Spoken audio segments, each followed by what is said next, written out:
Hello बच्चों, आइए इस प्रश्न को देखते हैं। फर्न के प्रोथेलस की प्रकृति तथा जीवन चक्र पर टिप्पणी प्रस्तुत कीजिए। तो यहाँ पर हमें बताना है कि जो फर्न होता है, इसका जो प्रोथेलस होता है, इसकी जो प्रकृति तथा इसका जीवन चक्र पर हमें टिप्पणी करनी है। तो हमारी मुख्य अवधारणा होगी कि जो फर्न होता है, यह फर्न प्रथम प्रथम संवहनी पादप थे पादप जगत के थे पादप जगत के पादप जगत के। तो जो ये फर्न होते हैं, ये प्रथम संवहनी पादप होते हैं पादप जगत के। तथा जो इनका प्रोथेलस होता है, प्रोथेलस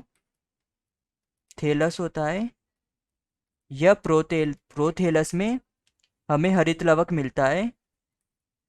हरित लवक पाया जाता है। इसके कारण यह प्रकाश संश्लेषण को दर्शाते हैं। प्रकाश संश्लेषण को दर्शाते हैं तथा यह स्वतंत्र रूप से पाए जाते हैं। स्वतंत्र रूप से पाए जाते हैं, अर्थात यह बीजाणुद्भिद के साथ नहीं पाए जाते हैं। तथा जो प्रोथेलस होता है, यह युग्मकोद्भिद होता है। युग्मकोद्भिद अर्थात यह युग्मक से इसका निर्माण होता है। इस कारण से इसे युग्मकोद्भिद भी कहा जाता है।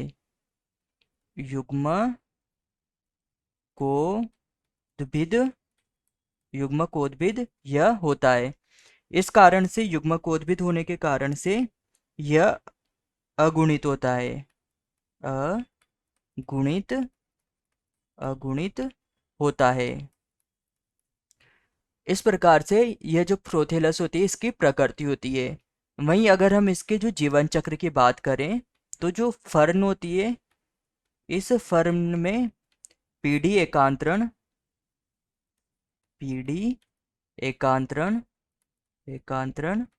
पाई जाती है, जिसमें इसकी जो प्रभावी पीढ़ी होती है, यह प्रभावी पीढ़ी बीजाणुद्भिद होती है। बीजाणुद्भिद होती है, जो बीजाणुओं का निर्माण करती है बीजाणुधानी में। तथा यह बीजाणु ही आगे चलकर युग्मकोद्भिद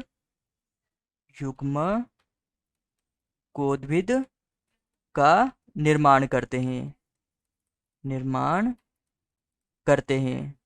इस प्रकार से इनका पीढ़ी एकांतरण चलता है। तो यहाँ पर हमारा प्रमुख सिद्धांत होगा कि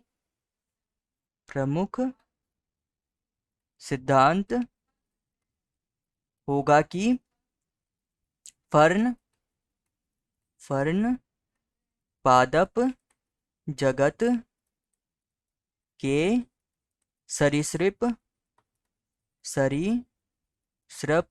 कहलाते हैं।